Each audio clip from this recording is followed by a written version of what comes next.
Hello students, मैं doctor Umakant व्यास आप सभी का हमारे चैनल ई स्कूल पर स्वागत करता हूं। स्टूडेंट्स, आज हम एक नया टॉपिक लेने जा रहे हैं। इस टॉपिक का नाम है आर्टिकल्स और आर्टिकल्स की हम एक्सरसाइज देखने जा रहे हैं। देखो, रूल्स के हिसाब से तो मैंने ऑलरेडी वीडियो आपको चैनल पे डाल रखा है, जिसमें मैंने डेफिनेट आर्टिकल पे वीडियो डाला है, इनडेफिनेट आर्टिकल पे वीडियो डाला है और ज़ीरो आर्टिकल पे वीडियो डाला है। तो रूल्स वहाँ पर तो है ही, सारा एक्सप्लेन किया हुआ है। But still, so far as this exercise is concerned, I will take up one question and explain the rule there also. So it will be very easier for you also to understand the whole concept question by question. So let's begin with the first question. आपका ये जो पहला प्रश्न है, She was in blank utmost puzzling situation. इसमें देखो, सबसे पहले तो ये जो सिचुएशन है ना, ये इसमें नाउन हो गया। अटमोस्ट पजलिंग, ये आगे इसके एडजेक्टिव्स हो गए। अब होता क्या है, देखिए कि अटमोस्ट है ना, इसमें हमें ये देखना है कि साउंड किस चीज़ का आ रहा है। ये ध्यान में रखना, इनडेफिनेट आर्टिकल ए और एन जब भरते हैं तो उसमें हमें उस नाउन का, यहाँ पर ये जो नाउन आ रहा है या जो भी वर्ड आ रहा है, एडजेक्टिव आ रहा है, उसका साउंड देखना है।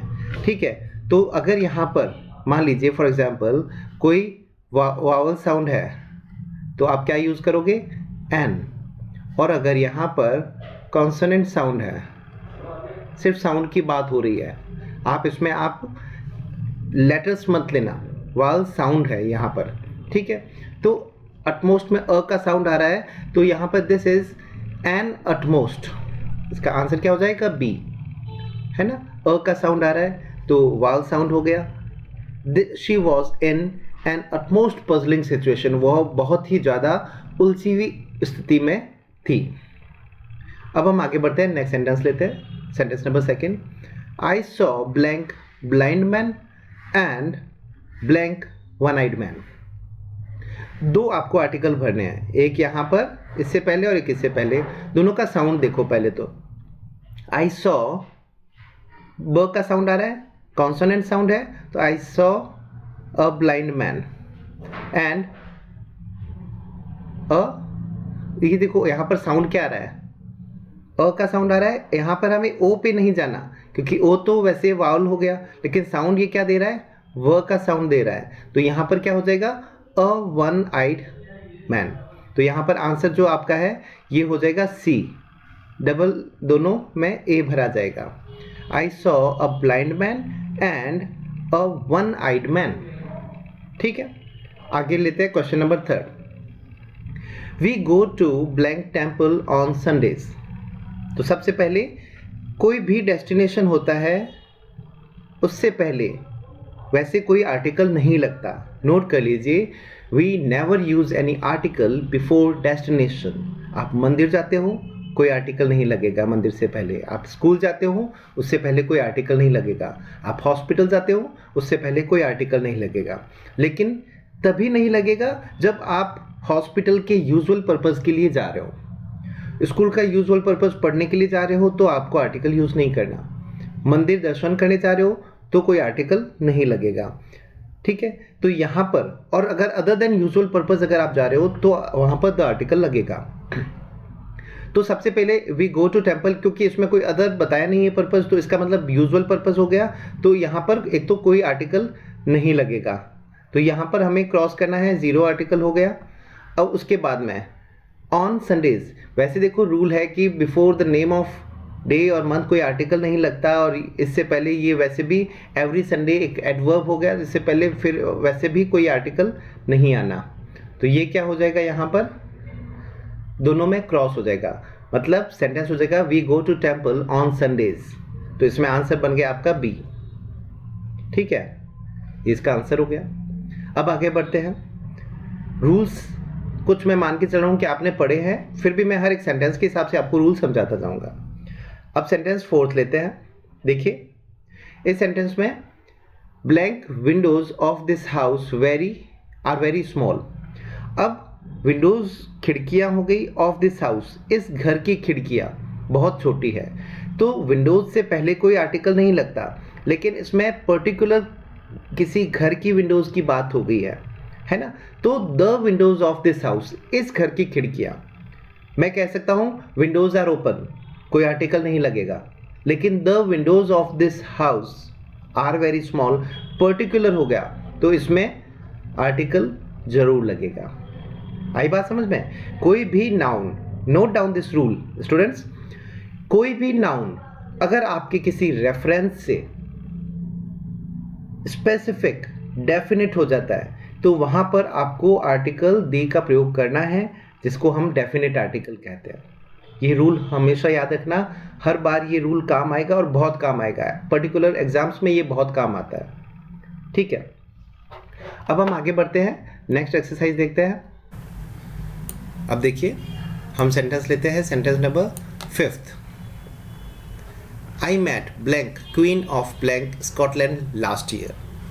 यहाँ पर देखो स्कॉटलैंड किसी देश का नाम है, before proper noun we never use any article.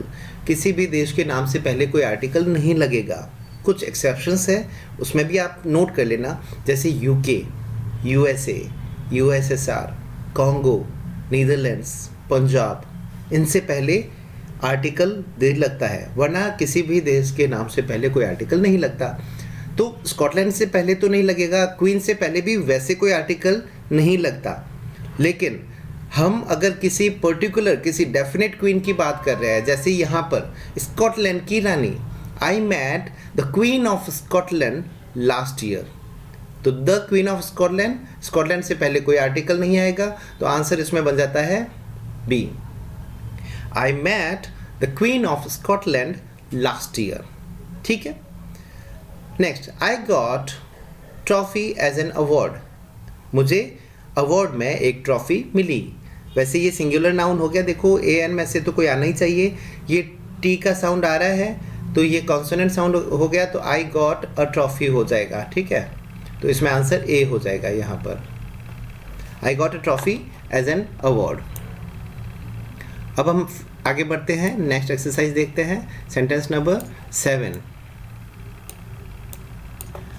She takes blank egg and blank milk in her breakfast, वह अपने ब्रेकफास्ट में एग सिंगुलर हो गया, इसका मतलब एक अंडा लेती है और मिल्क लेती है, तो एग हो गया, वाल साउंड हो गया, तो एन एग हो जाता है यहाँ पर। सबसे पहले तो ये देखिए एन एग हो गया, और मिल्क क्या हो गया, एक मटेरियल नाउन हो गया, तो इससे पहले एब्स्ट्रैक्ट मटेरियल नाउन हो गया, तो उससे पहले कोई आर्टिकल नहीं लगना, तो इसका मतलब हमारा आंसर सी सही हो जाता है। She takes an egg and milk in her breakfast, so your answer is C here in this sentence.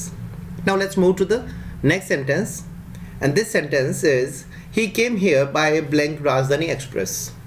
Now students, this is a very common sentence where Rajdhani Express, this name is given, capital letters are given, that shows that this is some proper noun, और राजधानी express का नाम आते ही दिमाग में आता है कि this is the name of a train, तो किसी भी ट्रेन के नाम से पहले हमेशा आर्टिकल दी लगता है।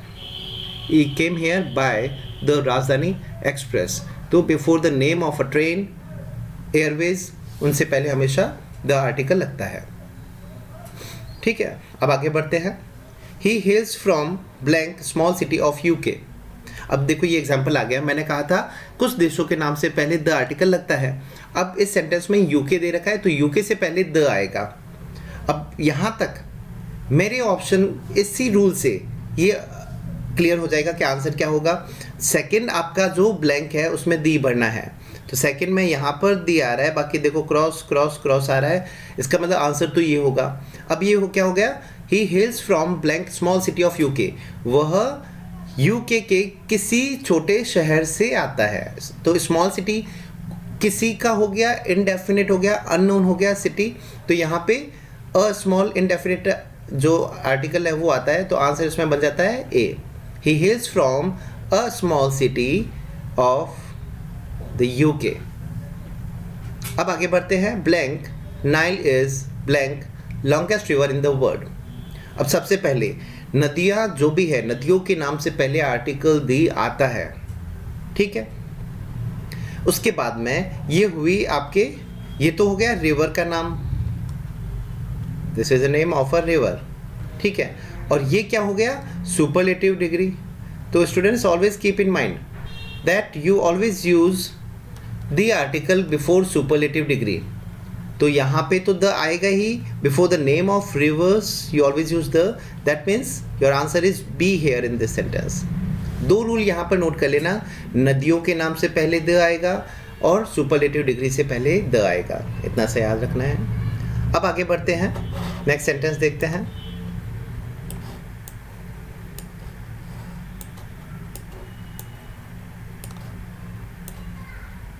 हाँ, सेंटेंस नंबर 11 देखते हैं।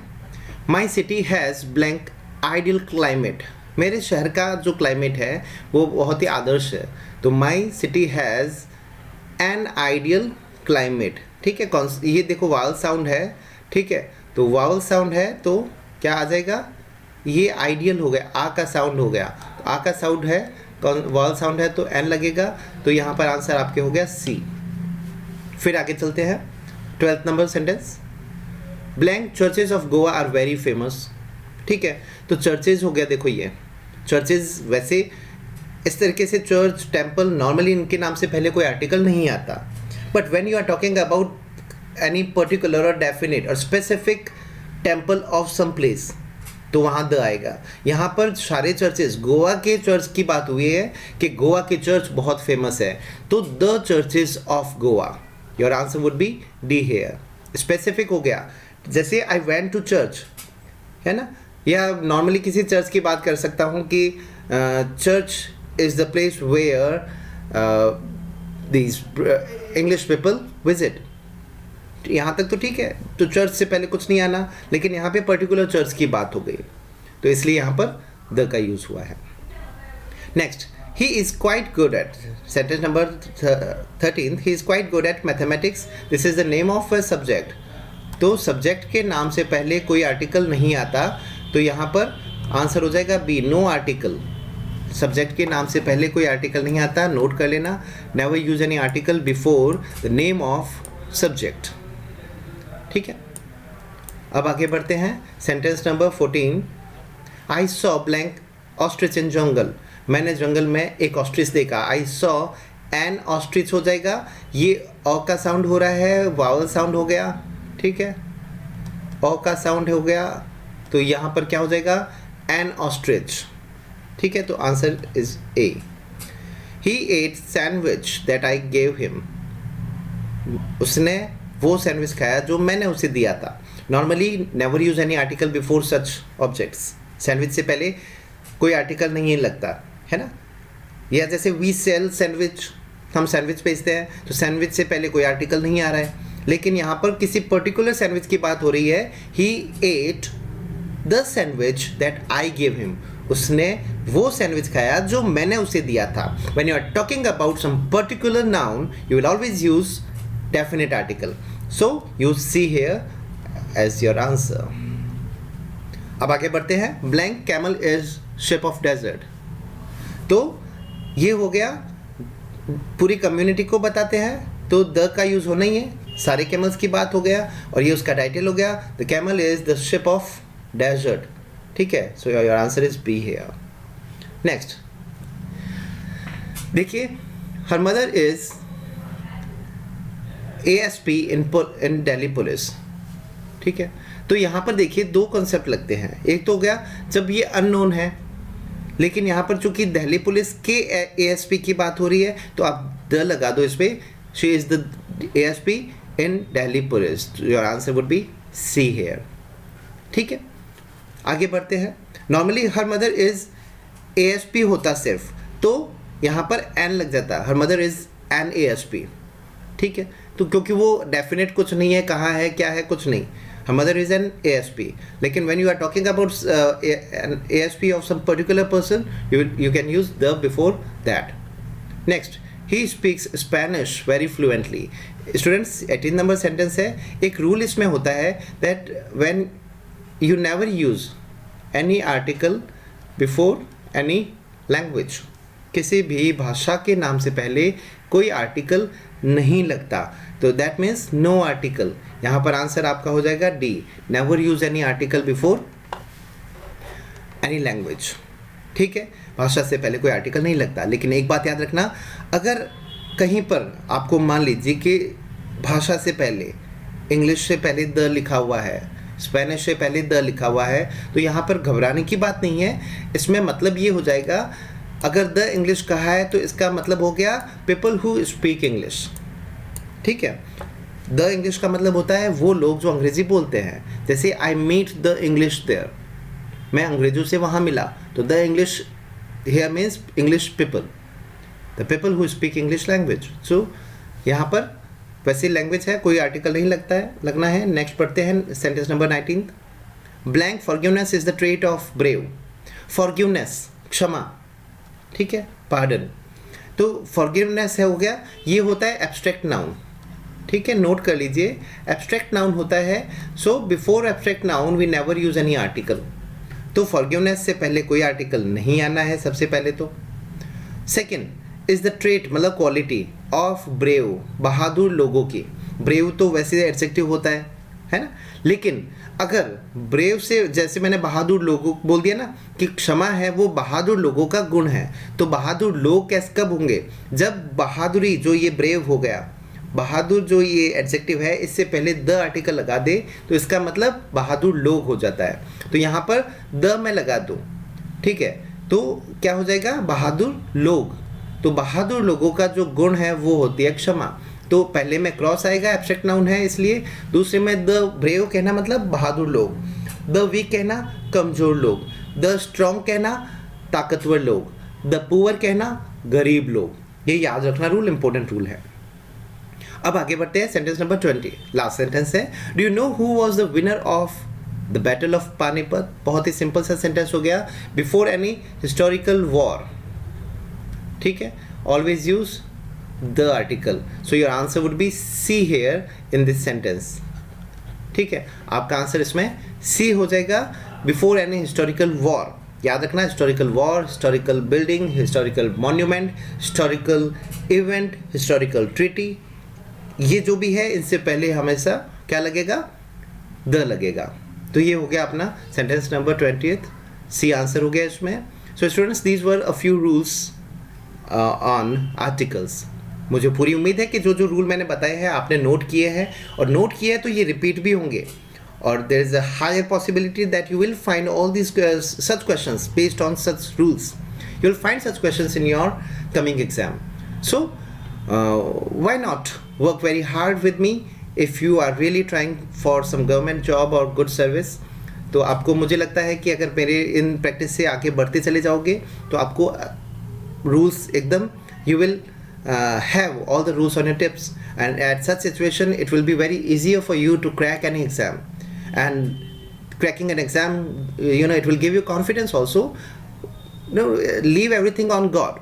Whatever happens, final selection depends on God, but you leave no stone unturned for your success. So with this hope that you are working very hard and you are learning with me, with our channel eSchool, I wish you good luck. Goodbye.